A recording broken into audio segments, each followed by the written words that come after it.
What's up, everybody? Welcome to another episode of the Drippin' Creativity Podcast. I'm your host, Chris Corvan, and today we have a truly magnificent guest joining us, a luminary in the world of tabletop role-playing games. Christopher Handley is not just a writer and game designer, he's a multifaceted creator whose work spans across various realms of the TTRPG universe. With a background as an ex-academic, scientist, and software engineer, Chris brings a unique blend of analytical precision and creative flair to his projects. He is renowned for his contributions to the Warhammer RPGs, including the intricate and compelling Wrath and Glory and richly detailed Iron Kingdoms. As one of the leading hosts of the Darker Days radio podcast, Chris has spent over a decade delving into the depths of horror RPG, dissecting the dark lore of games like Vampire the Masquerade, and bringing real-world myths and legends to life through his storytelling. His ability to weave complex narratives and create immersive gaming worlds has garnered him a dedicated following within the TTRPG community. Today, we're going to dive right into absolutely everything. We're going to roll right into the first question. Sit back and enjoy. This was amazing. So let's actually just kind of dive right back there. I know this is something you've covered before, but I kind of want to see what else we can pull from it there. What kind of was your earliest gaming and storytelling influences? Where did this all kind of stem from? Let's think about that. I guess the germ of it all would have been back in 1994, I would say, 94, 95. A friend, he got for Christmas like Warhammer 40,000 second edition. So the classic, 20 Space Marines and a bucket load of orcs and Gretchen in there, and the cardboard dreadnought. So he got me into wargaming through that, and then it was a natural evolution from that. So, the next thing out, which is has a big impression upon you before you get into role-play games, is Necromunda, which even back then, compared to the modern Necromunda game, is basically a role-play game with miniatures, gang warfare in the Underhive. And then from there, it was just, my mother brought back from, she went into the city, came back and brought back with her a copy of D&D Classic Edition, black box with Red Dragon on it. And that from there, it's just straight on into just more role-play games, more war games, Warhammer Quest, Vampire, Star Wars Revised Edition back when West End Games had the license, and then from there, just it's just carried on. It's the snowball effect, man. It's like getting tattoos. You start with 1, you end up with 20. Yeah. So how did starting with war games, which usually doesn't happen too often there, how does that kind of transition to role-playing games, and then how did that end up shaping how you approach game design? So I think really,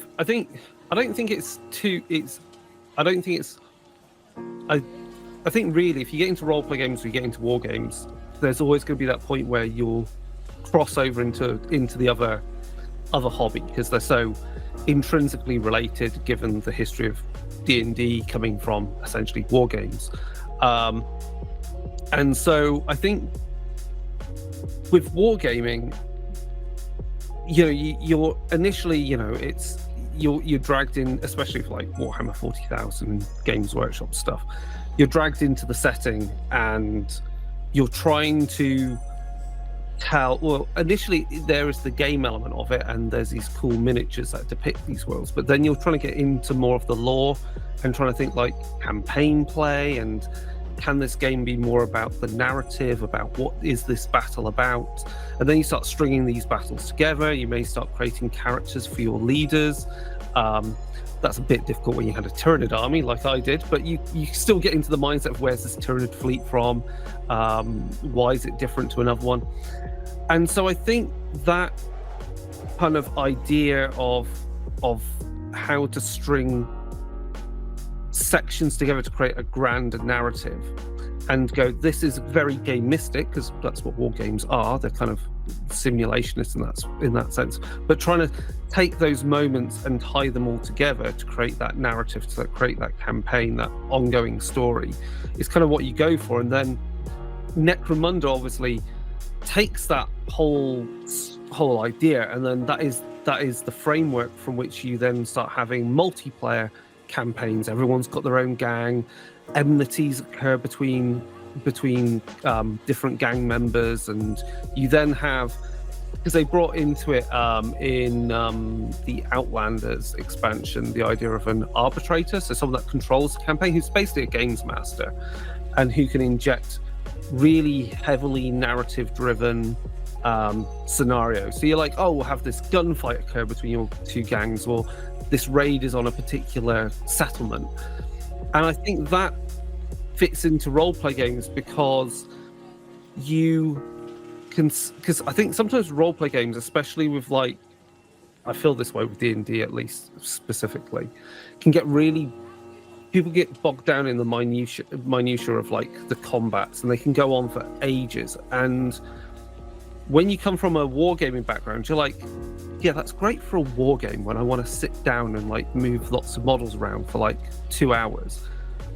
But it's impeding the narrative when you're doing that every session, and you're just really just fighting with like 4 characters versus some other stuff. So it really got me, I think it prepared that thought process of how I wanted role-play games to be, which is to not get bogged down in the combats, because I have a hobby for that, which is wargaming. So I didn't need that kind of, that gamistic kind of mechanical release. I wanted more of the narrative that emerges from it. And so, yeah, I think that has obviously an impact on what I want out of games and how I try and write for games and structure scenarios, so that you don't have always, there's always an option that isn't combat driven, that isn't a dungeon crawl to push the narrative along. Well, and it's one of the things with a lot of the actual players and streamers I've been talking to. It's like they love D&D, but especially when it comes to actual play, combat is boring. Yeah, and finding ways to kind of streamline that, I think that's fantastic. It's why a lot of these newer game systems coming out are just so amazing, because they're kind of designed for the more action-packed but story-heavy things, and I love that. I think that's. I mean, I don't have anything against combat mechanics in role-play games as it is. I mean, I think different games have different approaches, which allows you to get what you want out of a combat. So, for example, like Vampire the Masquerade 5th Edition really sets up the point that combat should really be when something is at risk. And also, combats go, a conflict between characters is resolved actually quite quickly.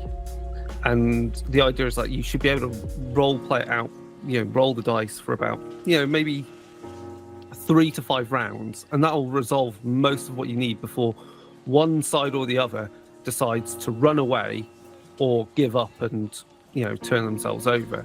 And I think that's a good approach.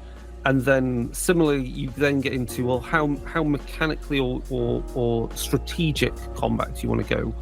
And so, for instance, like Age of Sigmar Soulbound, it fits in a nice middle ground where you don't have grid-based combat or actual measurement, but you have zones, and the zones are, in a sense, narrative areas, and they quickly explain what you need to do. So there is a dial, and I think it depends upon the game that you're playing, but that dial, you need to, I think some games really do get it right. I mean, weirdly, the previous edition of Iron Kingdom's RPG, which is called Full Metal Fantasy RPG, that used the same, that roleplay game used the same dice mechanics as the war game. So, and it wasn't grid based, it was actual measuring distances.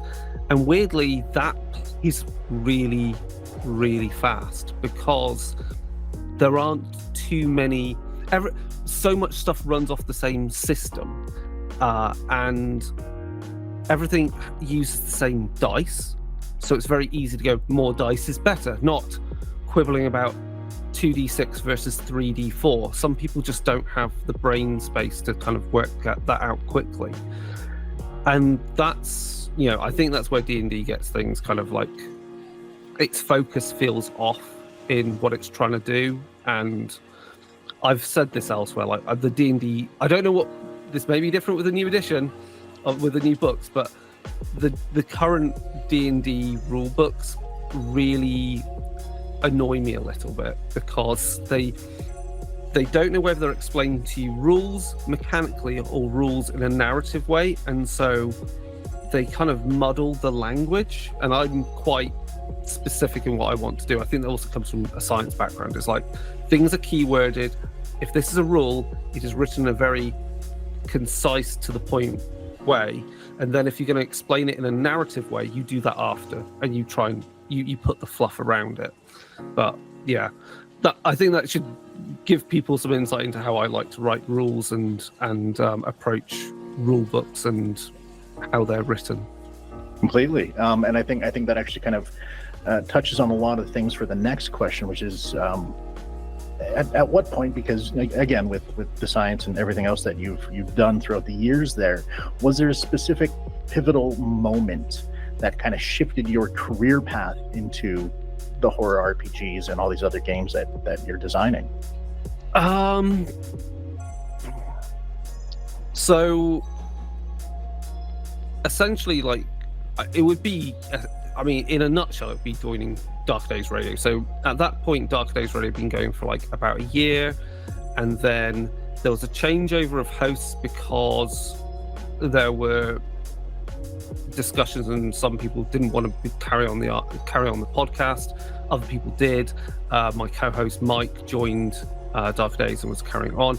But like before that, Mike and I knew each other through a forum called Shadow and Essence, and we were already doing homebrew rules and ideas on there.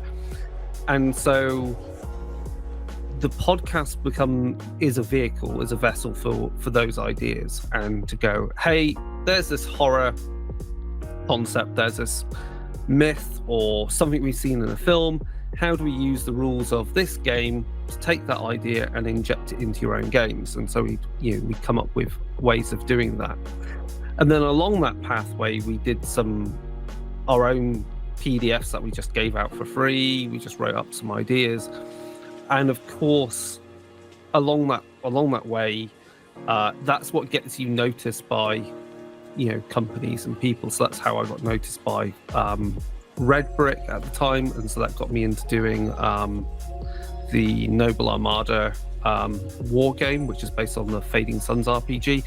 And then of course we got the Storyteller Vault. So by that point we'd already built up a whole host of ideas that we've done our own actual plays, and we're like, yeah, let's put that out as something on the Storyteller's Vault. And now the Storyteller's Vault's been going for like 5 years.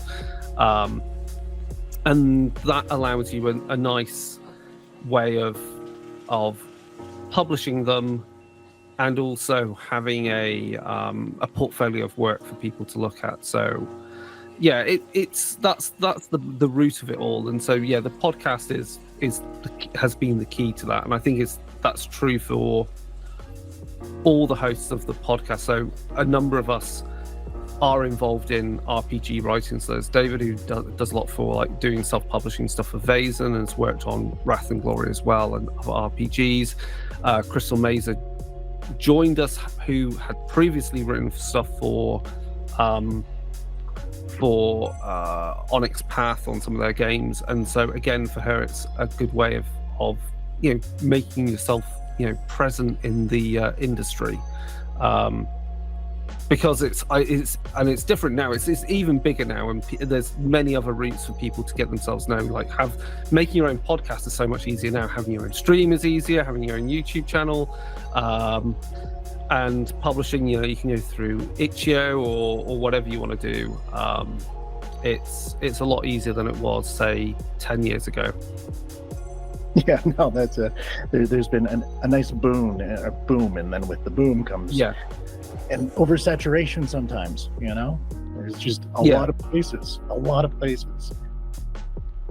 That actually kind of goes really nicely into the podcast, which I wanted to kind of get more into, especially because most of my cafe members here haven't heard of the podcast. So can you kind of give me a quick little elevator pitch on it?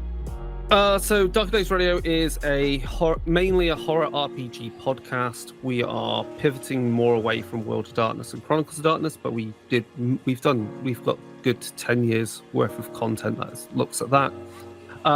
So we've interviewed writers, creators of the games, and we review books, especially if they're books that we've not worked on. We're quite open and honest about where we obviously have biases. If it's stuff that we have worked on, we won't do a review. We will, or it's a company that we're quite closely associated with, we will instead look at a book as how would we use it. So it's not a review, but it's an honest way of like, this is what I would do with it. And then on top of that, we do something called the Secret Frequency episodes or Secret Frequency segments, where we take real world horror, myths, legends, and look at how we could implement those in our games, for whether it's a fantasy game or a modern day horror game or sci-fi. And then we have other sub episode series. So we have Dark Hammer, which is just Warhammer RPG content. Dark Iron, which stopped and started, now is properly going. I say that we've only done 3 episodes, but that's Iron Kingdom's RPG content. And then we have Realm of Fire, which is very fast and loose hot takes about wargaming and the hobby. Excellent. That's covers a lot of things that a lot of people are into, and I think that's an umbrella place is kind of what I'm going for here as well. With everything, it's a lot nicer. So then with going into game design and all of that stuff, and then you start collaborating with others, has your approach to game environments and narratives shifted throughout the years, or have you kind of stayed true to what your initial thoughts were going in? I would say I don't know whether I would say they've shifted. I think they've definitely I've definitely kind of got into a methodology, as in how to write scenarios or the things I want to get out of games writing. I think really it's just coalescing the idea of like what is important in a game. Like if this is, so it has to push forward narrative, and it has to enable people to tell stories. Otherwise, if the mechanics are there for the sake of the mechanics, if they become too much of a sub game in their own right, something's gone wrong, because that's just a distraction. So I do like games which are sometimes quite focused. So things like like Powered by the Apocalypse derived games, or Solemn Veil, for example, by Mark Kelly from Dirty Vortex. Like those can have very short, concise character sheets, because it's really aimed at telling a particular type of story. And likewise, I think that reflects into how I do scenario design when I've written things. Is I know what I want, and I want it to deliver the experience. It has to give options, but you've got to get players need to be able to get through that story, because I see too many things where it's like, here's the scenario, and it's like, but it doesn't really explain what happens if you don't. They're kind of like, they don't really explain. They expect you're going to get from A to B, but that assumes so much. So a lot of how I write scenarios is you will get from A to B, but that's not the point. The point is how you get there, and that is the interesting thing, because otherwise, if you don't get to the end, that's like however many pages of a publication wasted, because you never see that content. So yeah, I think I've just refined how I like to write scenarios and write material, and I don't know, maybe some of that comes from also like my academic career and software design career, because I also I've done this a few times, and we've done this when we've done self-publishing, is to do kind of very agile, apply the agile software development process to writing so that you get quicker feedback from editing on what you're doing. So that guides you more on how you're writing it to make it tighter and to the style that you want. And that's good for getting new writers into how they think about what they're doing. So I think that's benefited us as a team, as a podcast team, for what we've written. And I've done that a few times with actual freelance work. Perfect. And then with that, do you find yourself working better with a team or another writer, or do you prefer to kind of go into it by yourself first and then present it and fine tune it with others? Oh, that really depends upon the product you're working on a lot. So with the Wrath and Glory core book, I think you've got to really have good interactions with the rest of the team, because someone might be working on one set of rules, you're working on maybe doing the character archetypes, which will make use of those rules. So it's quite important that you have a good relationship to get those ideas across. Though you can be in the position where, for instance, on say the threat assessment book for Wrath and Glory for threat assessment Xenos, or the new one for Demons and Heretics, you've got a whole chapter of just write about Chaos Space Marines, just cover basic Chaos Undivided Chaos Space Marines. So you don't need to rely on the rest of the writers of the team as much, unless you go, hold on, I'm doing this weapon or this skill, I think it's mostly useful in your chapter, and so you're just trying to make sure things marry up. But then also that's the role of a developer. The developer should also be looking out for those things. I think the most collaborative thing I've written was when working on let's think.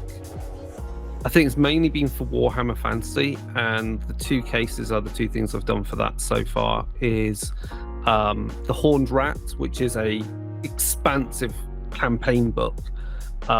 So what I was writing needed some information about how do the players get to this point, so I can properly ensure all the plot hooks get drawn in and can get resolved. And then on the other thing, which is apparently quite a well-received scenario, Hellrise to Halt. That was actually a scenario I wrote for a Halloween gaming event in Manchester. So it was run, and we playtested it essentially with about 3 or 4 groups. And then one of the playtesters then co-wrote it with me for Cubicle 7. So I'd essentially developed it beforehand and had a lot of it fleshed out. And then from the feedback from his playthrough of it, then the writing process was quite collaborative. Like, oh, you do that section, I'll do this section, I'll do that section. Then we'd swap over bits and, get it, fine-tune it and get it all to match up. So definitely collaboration is good, as long as there's good communication. Gotta have that good communication. And my cat is now screaming in the background. Because why not? That's how this shit goes. So let's kind of pivot here and talk about the thing that actually got you on my radar, which is Eldritch Automata. I don't know why I always have an issue with that one. I say it perfectly in my head every time. Yeah. Mouth doesn't like listening to it. So with this one, which looks absolutely gorgeous, the artwork alone is worth the price of admission. So I'm very excited to get into it. What specific parts and elements did you help develop? So I got asked by Nick and Ian to essentially write a part of the setting chapter. So they said, here, write about what happens in the setting for the British Isles. So I'm trying to remember all the terms for it. It's been a while since I wrote it, you see, and it's like, so I basically look at how would the government society in this apocalyptic hellscape, which is of Eldritch Automata, survive. And so essentially, when you've got this Eldritch entity, the architect turn up, that throws into chaos everything to do with like beliefs, what is reality, is there a god, all those things. And so what we have is kind of what I call I think I've called it I'll be wrong on what I called it now, because like I said, it's been a while, but essentially it's a new Reformation occurs. So the Reformation was when Henry VIII changed, organized religion in England, and obviously that has its impact today. So this new Reformation is the idea of how do you draw together the core religions and also agnostic and atheist people in the British Isles, as they are in these underground bunkers, hiding away from the horrors and the seraphs. How do you bind them together? So essentially it's a way of, they restructured faith. They also use that with how they design their automata and essentially create a modern day myth. So the automata are then the new kind of knight, are considered knights. They're treated like knights of the round table, essentially. And so this creates then a shared kind of modern myth that and faith structure, which allows the population to coalesce around, to not just suddenly become cannibals and heretics and give themselves over to the horrors. So that's what I worked on, and it's interesting what ideas and things out of that have now gone forward into stuff that we're beginning to see of that have been teased. So I teased, or at least gave the idea, there's a throwaway kind of like plot hook of they're developing non-humanoid looking automata. So it's an automata that is more centaur-like, and we actually have that now. Is going to turn up in the game somewhere. I can't remember what it's called. Whether it's called, it's not called Legion. It's something. But there's a particular model which is of automata that is not just a bipedal humanoid figure. I think I can't remember what I called it in the book, but there's a particular, the Reformed Kingdom has a name for it. So there's that. So that's good that that's been taken forward. And then of course, given the Kickstarter is doing incredibly well, I mean it's nearing $100,000 currently, and there's about just over a week left on it. So one of the stretch goals we hit is so that there will be a miniatures war game based upon the setting. So that's what I will be designing from scratch, pulling basically ideas from every favorite war game I've ever played. So but that happens all the time. There's only so much you can do with rolling dice and managing counters and things like that. So it will be a fast-paced war game, very reactive rather than slow and plodding like you get with, say, Warhammer 40,000. It's going to be a bit more, a lot more active play going on, and the aim to obviously, and then this comes back to where I think I said about mechanics have to feel like the mechanics. To me, mechanics matter in RPGs. I don't know. You often get people go, "Oh, we'll just use D&D to do a cyberpunk game." And you're just like, really? Like, really? There's a cyberpunk. There's plenty of cyberpunk RPGs out there. Or we'll do D&D and we'll do a 40k RPG. We'll play Warhammer 40,000, but using D&D rules. So I'm just like, there's been about 7 Warhammer 40,000 RPGs. There are 2 currently published right now, and the reason I say this is because I do believe mechanics matter. Because people, companies, game designers can write things so the mechanics reinforce certain themes, moods, or concepts in the game. So, you know, like in in modern Vampire the Masquerade, you have hunger dice to represent hunger.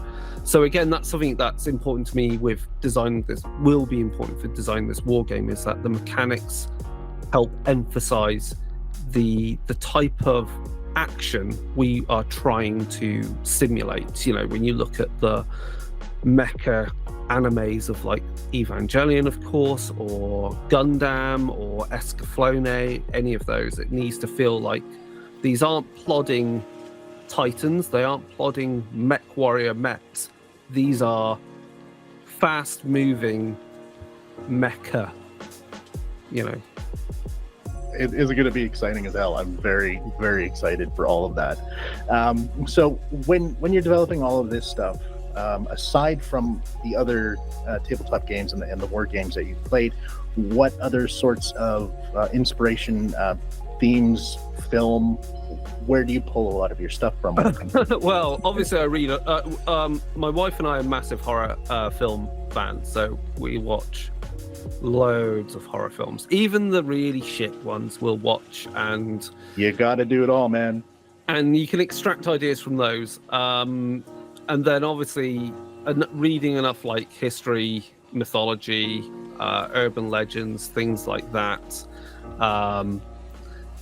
Whatever. And then also it's just like, you know, looking at other role play games out there to see how they mechanically, you know, how they use mechanics for things, how they do layout in books, or how much of the setting they get into, because again, there's how do you deliver the setting to players is an art in its own right as well. You know, do you need walls of text in rule books, or do you make them a bit more punchy? And then also things like computer games. Like I'm a massive Resident Evil and Silent Hill fan, and yeah, just as much stuff as possible I can consume. Obviously, there's not enough hours in the day for it. Definitely. So we covered about half the questions I have, but we do have a time limit, and I still have the rapid fire to go through. So okay, we'll try and get through some more. oh no, we're good. Okay, we'll just have you back for another episode later. Okay, sure. So the final question before the rapid fire I wanted to ask is, when you're developing and creating systems and mechanics and all that, do you start with the narrative aspect of what you want to see happen, or do you start with the mechanics? It's mostly a bit of both, because I know kind of like, I think often if you know the type of game you're trying to do, that will guide the system you want. So I think when you're doing what I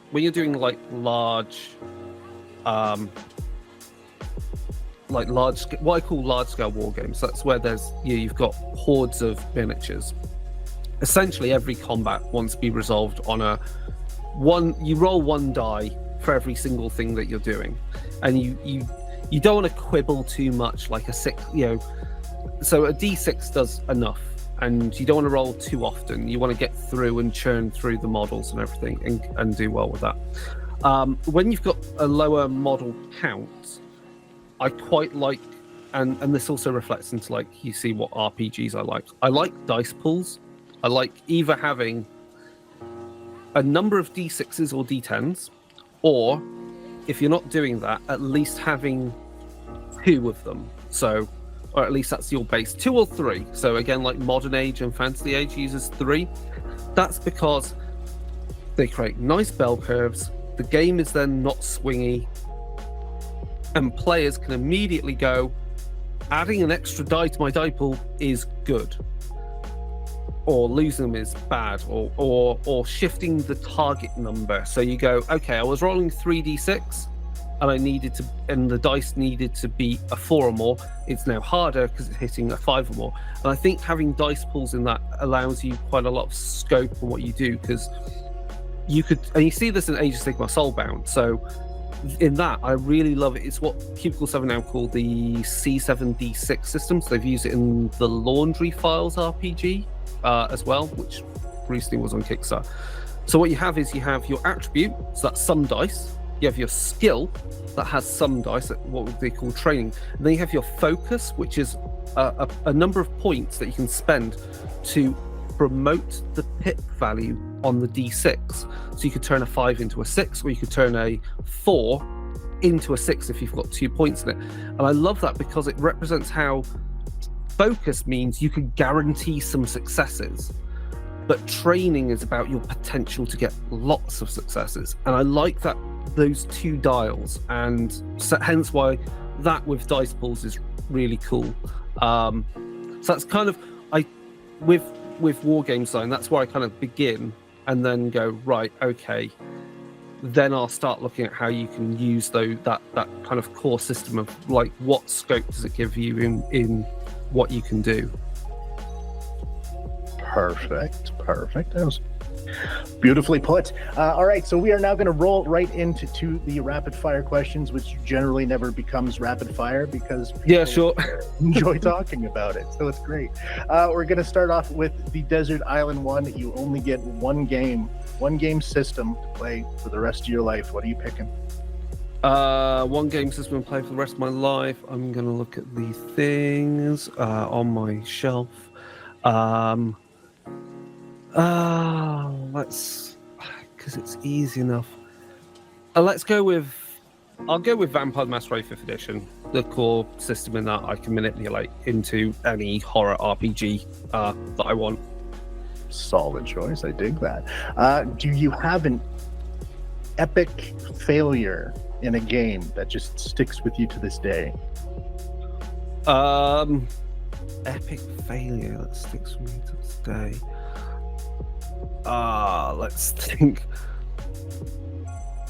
I think it was actually I know what it was. It was playing Vampire the Masquerade. It was Vampire the Dark Ages, and my character was a Malkavian kind of noble / priest.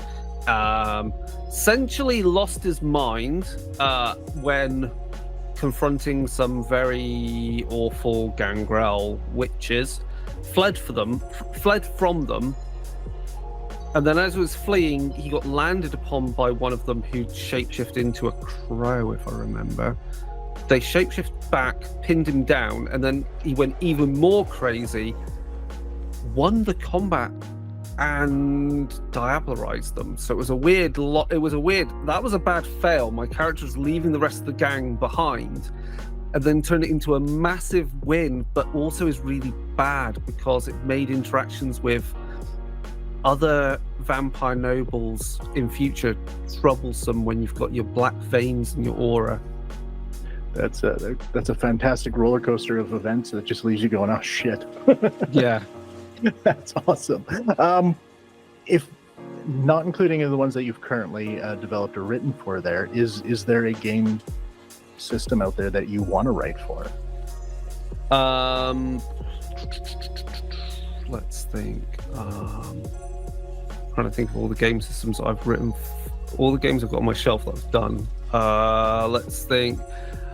I'm not going to say Imperial Malediction because I've written for it by doing like Warhammer RPGs in general, and it's a D100 system, so it's like that's too easy. Let's think. What other systems are out there that I think I'd like to do stuff. I think it's if I'm right, it's called the 1+ system, and it's used in Never Going Home by Wet Ink Games. That's a really great RPG setting. It's Weird War. Was it Weird War 1? So it's a really interesting setting. I mean, obviously, there's a bucket list of another one which I definitely do is bring back Unhallowed Metropolis, because that game is great and it's just not currently being published, and it's a real shame. Just off the top of your head, how many game systems have you played in your life? Let's think. 1, 2, 3, 4. It's most probably somewhere in the 20 or so. I mean, then you start adding on war game systems, and then that increased it by at least another 10 or more. Holy shit, man. That's a lot of stuff to keep in that brain, dude. That's impressive. I dig that. What are 3 items that are must-have at any game night? Must-have at any game night. I mean, it's just going to be like, your bag of dice. I think actually things you should have at a game night is a bag of dice. I mean, character sheet's so obvious, like duh, and a pen and pencil. But let's also just say like a good playlist for your RPG that you're playing. I think a good bit of background music is always good. I always make playlists for my games, and I think it helps set the mood. Yeah, my cat's back. Look at that shit. What is one underrated game that you really want to push and have everyone play? Underrated. Let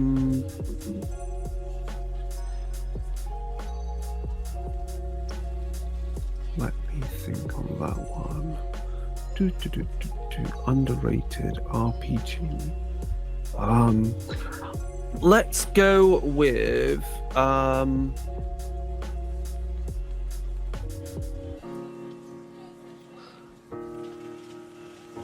I think as a setting it's quite interesting is Geist the Sin Eaters for Chronicles of Darkness.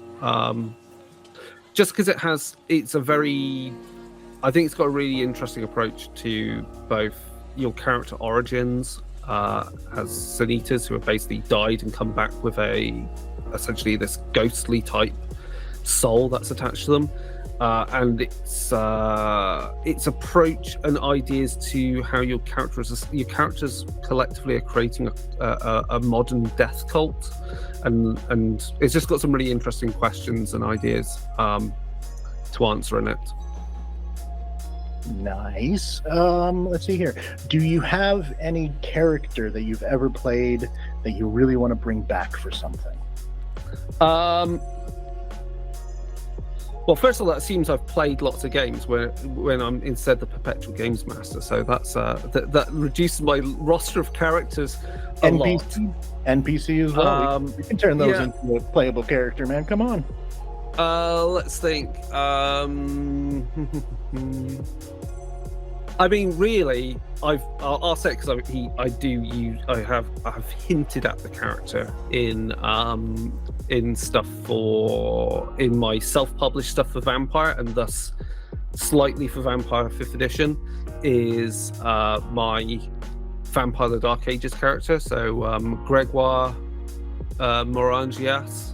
Basically, it's like I say, French noble, joins the Church of Cain, and I imagine has somehow survived long enough to write some very heretical, Gnostic, Christian style texts that are still read by members of the Church of Cain in the modern age. So yeah, I like that character. He's been fun.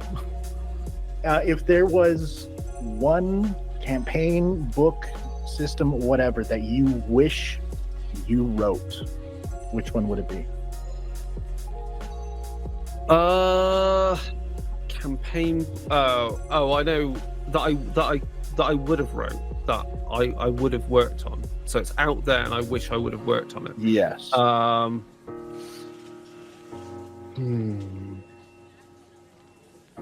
I mean, currently I'm running for my home game Age of Sigmar Soulbound using Shadows in the Mist, which is all set around Anvilgard before the events of what leads us into 3rd edition. I think it leads into 3rd edition Age of Sigmar, and the city gets taken over by Marathi. So yeah, it'd be that campaign book, because I just love Anvilgard as a city. Is just like kick-ass. It's filled with backstabbing elves, and it's very, very not spooky, but it's very like, it would be described as very noirish. It's very noir fantasy. So yeah, I would have loved to have worked on that one. I'll have to check that one out. I have no idea what that is, but I like it. All right, and then the final, most important question: where can people find you? You can find the podcast is www.darker-days.org. You can find everything else Darker Days Radio at Darker Days Radio on Instagram, X, Facebook. My stuff you can find, Twitter is at Chris Ether with a K, KRIS_Ether, ETHER. Instagram is at doc_ether, ETHER. I think that's the same. That'll be the same as on Threads, because Threads is a much nicer place to go to than X or Twitter. There's obviously my webpage, www.christopher-handley.com. And I'm trying to think what else. And then the podcast is on pretty much anywhere you can download a podcast from. And then things currently, while this episode goes out, I expect this episode to go out, like I say, Eldritch Automata is still going as a Kickstarter. I'd say it's Kickstarter, it's on BackerKit, but crowdfunding. What's the other one? And Steamforge Games, who now have own the license for everything Iron Kingdoms and War Machine. There is an upcoming crowdfunder for the Strange Light Workshop, which is a self-contained Iron Kingdoms RPG game book. I'll say game books. So you don't need Iron Kingdoms Requiem or any of the previous Iron Kingdoms books to use it. You will still need D&D 5th edition to run with it, but essentially it modifies D&D 5th edition to run the Strange Light Workshop, which is essentially ghost hunting and other ephemeral beings, demons, grimkin, which are kind of like fey-like creatures. So it's that, and of course it's, like I say, it modifies D&D 5th edition to make it more appropriate for investigative horror. That's right up my alley. I love that. I've got a campaign book for Candela coming out soon, so that shit's right up my alley. All right, and then the final last thing I need you to do is just say goodbye to everyone. Yeah, thank you for listening. I hope this was interesting, and just hit us up on the socials and on the podcast. There's 330 episodes of Darker Days Radio you can listen to. I'm sure there'll be some relevant information to help you with your games in there. Thank you so much, Chris, for hanging out with me. It was truly enlightening and amazing. I loved every second of that. As for everyone who's listening, don't forget to like and subscribe, leave a rating wherever you happen to be listening. I've been your host, Chris Corvan. You can find me everywhere at Chris of the Void. This has been the Dripping Creativity Podcast, part of the Creative Coffee Cafe community. Remember, stay creative, stay inspired. Until next time, see ya.